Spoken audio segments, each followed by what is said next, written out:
Right, so I'm Colin Palmer. I am a senior researcher for Birmingham and Solihull Mental Health Foundation Trust and also for University of Warwick.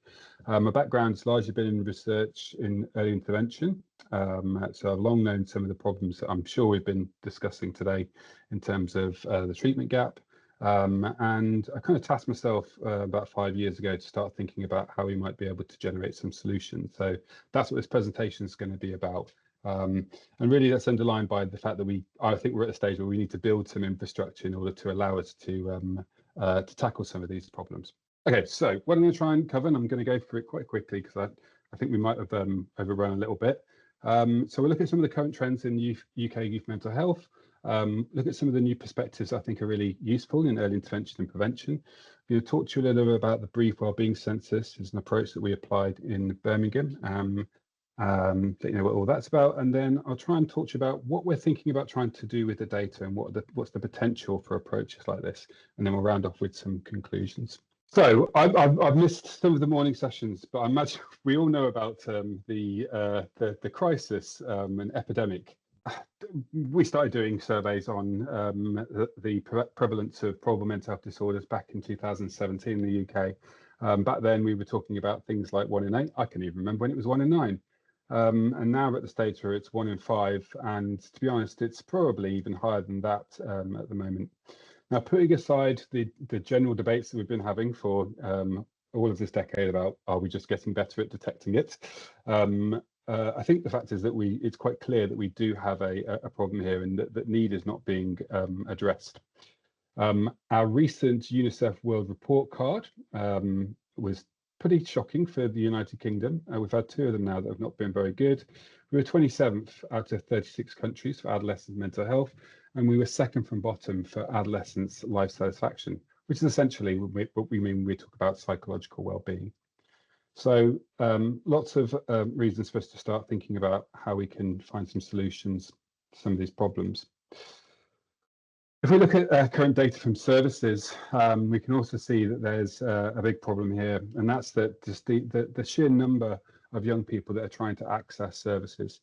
I mean, it's more than doubled since 2016. So we've had the COVID lockdown and the disruption that came with that, and we can see that it's actually increased quite a lot more since that time.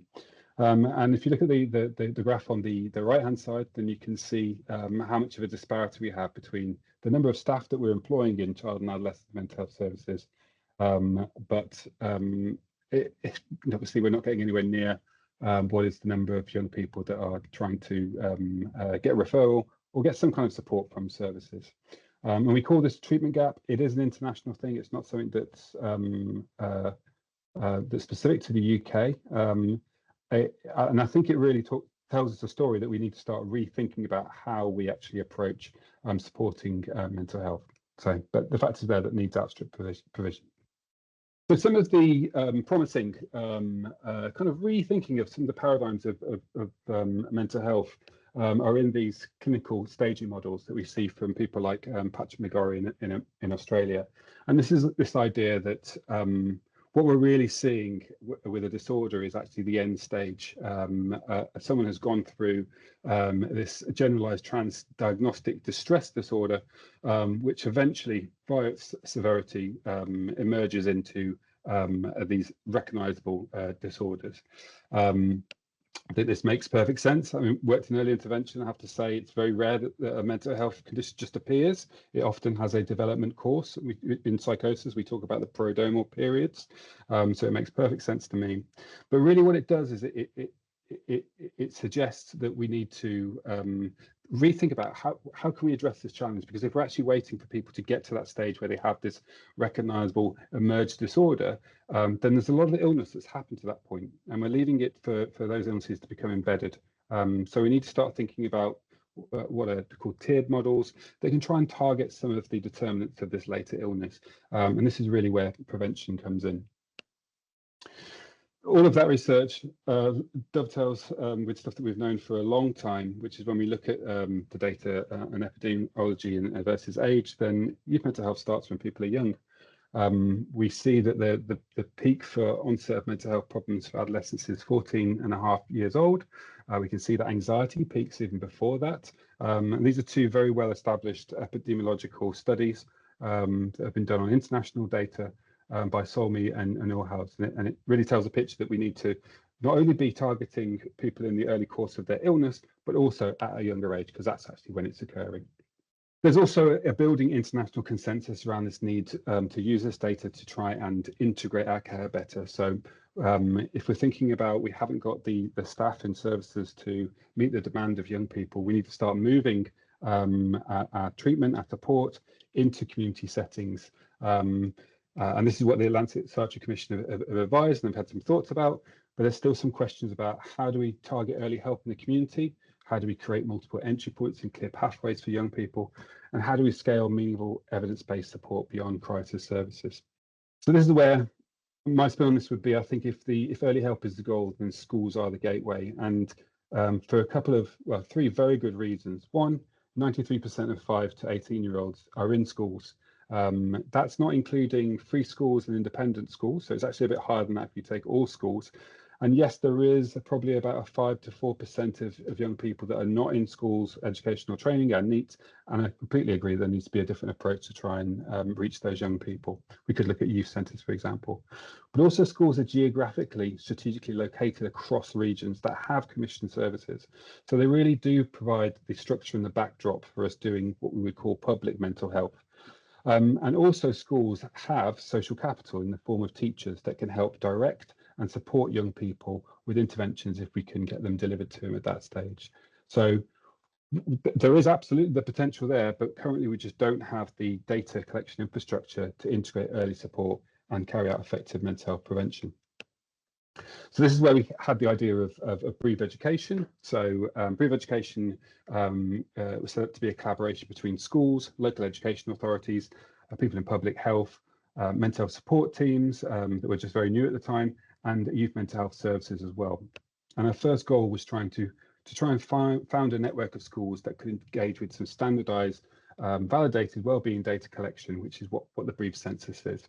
And because we're creating this current standardized wellbeing data, it means we can hopefully create some meaningful, comparable wellbeing data that can be used at the school level for local authorities, and can also then be used to generate some innovative outputs, like interventions, digital interventions that might be able to support young people.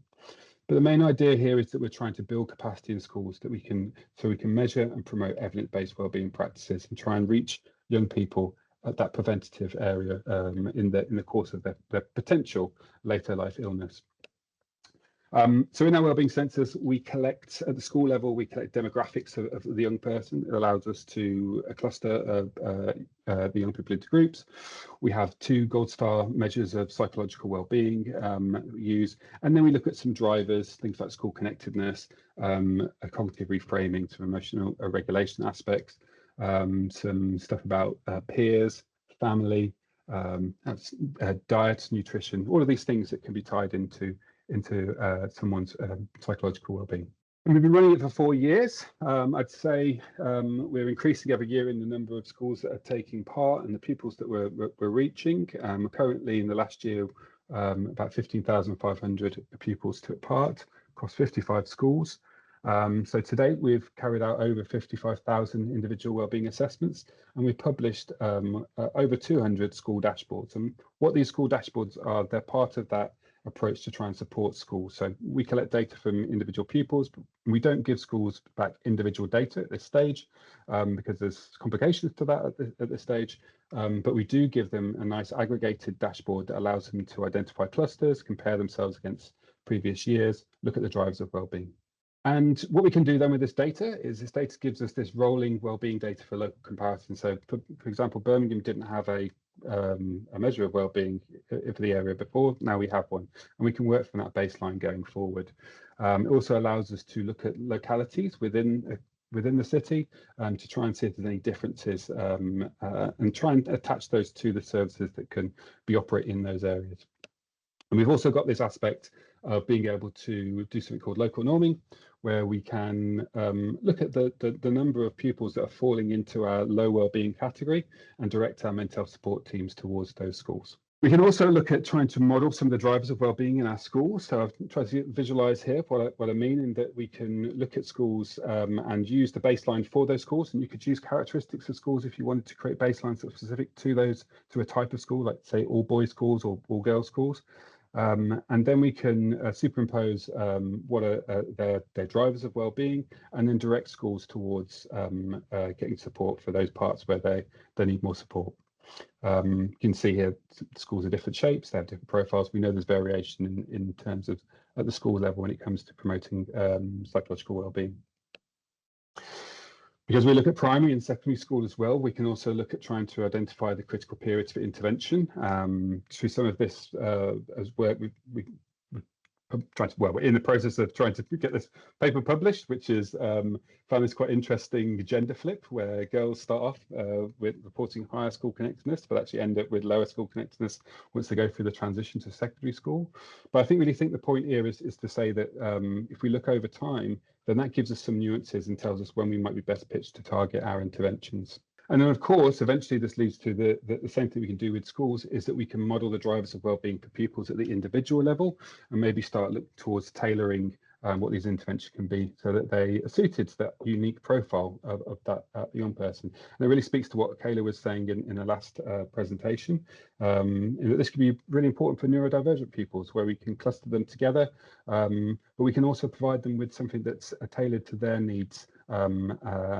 And as I say in another slide, we'll be able to get that data to actually evolve and not just stay as one static intervention, but actually become a bit more dynamic.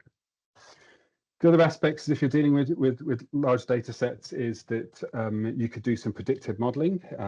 So looking at risk profiles, some of the social determinants of future poor health, and then we can start doing some early intervention in areas and drive some of the research that's going on in those areas. And there's also the question about if you wanted to do some wellbeing screening. Bit of a hot topic at the moment. I would say that there is a responsible way of doing it. It needs to be looked at what's feasible, what's acceptable. But I think if something was well designed, was really focused around young people, allowed them to have autonomy over the data that they provide, then it could support some new pathways, and it could help get them early support if they want to engage with it. But there's quite a bit of work to still do there. Like I say, this data then works on several levels. We can try and feed into local strategy interventions, look at some bespoke interventions for schools, and then we can also look at some bespoke interventions for pupils. And obviously, once we're dealing with pupils as well, there is the option of trying to reach out to parents as well. And we can use all these to create some effective targeted digital interventions that we can actually roll out in a scalable fashion. Like I say, that we can try and use more advanced technologies then to evolve these digital interventions. Digital interventions are not as good as face-to-face intervention. I don't think they should be seen as ever replacing those interactions, but they can be used for what they're good at, which is being scalable. Now, the problem that often happens with them is they can be a bit one-dimensional. They can not be well adapted to the user. It'd be quite general. So what we need is something, we can do this with the data, with machine learning, to try and learn what's actually most engaging, what kind of aspects of a young person would be best suited to these kind of approaches. Particularly important if you're dealing with different cultures, where we might want to be able to change the metaphors that we're using to explain concepts, things like that. And there's starting to become some really good research here, looking at what are called culturally adaptive digital mental health interventions. They do appear to be those early signs that they're more effective than just typical interventions. So some of the conclusions here: prevention and early help is more important than ever. We need to find some effective solutions to reduce the service burden. I don't think that's going away until we try and create some scalable solutions to this. Schools provide strategic geolocations and the social capital to deliver these effective mental health preventions. But I would say schools need to be supported. It can't just be left to them and leaving them siloed. It needs to be integrated with youth mental health services themselves. I'd say data is massively important to how these scalable systems work, and it allows us to integrate this local support together, keep looking forward, and evolve what we're creating so that it's suited to what we're trying to achieve, and looking at how it would work in a local area, because that's where services commissioned, and populations, there is some differences in populations in localities. And then we can supplement this with some of these digital technologies like machine learning, which aren't going to replace face-to-face support, but would just be a complementary, early, scalable solution to some of these problems that we see. And hopefully they can make things more engaging and tailored towards the needs of young people. This is our website, Improve Education. If there's lots of resources on there, if you want to have a look at it, loads of stuff for schools. It's all free and accessible. And yeah, that's everything. Thanks a lot. You can see that Helene has put something in the chat. Helene, would you like to share that with us? Yeah, it's just so many young people, particularly Nottinghamshire, are not able to access school, so they're not able to access this early intervention mental health support, and it doesn't happen in primary schools, although they have the ELSA teaching assistant there. If your young person isn't in school, then they're not able to access any of this, so their only route would be CAMHS, and at which point they're probably at a higher crisis than they would have been if this preventative work could have been done sooner. Sorry, Helen, can I ask, when you say they're not in schools, why are they not in school? Are we talking about persistent absence here, or are we talking about people that have opted out?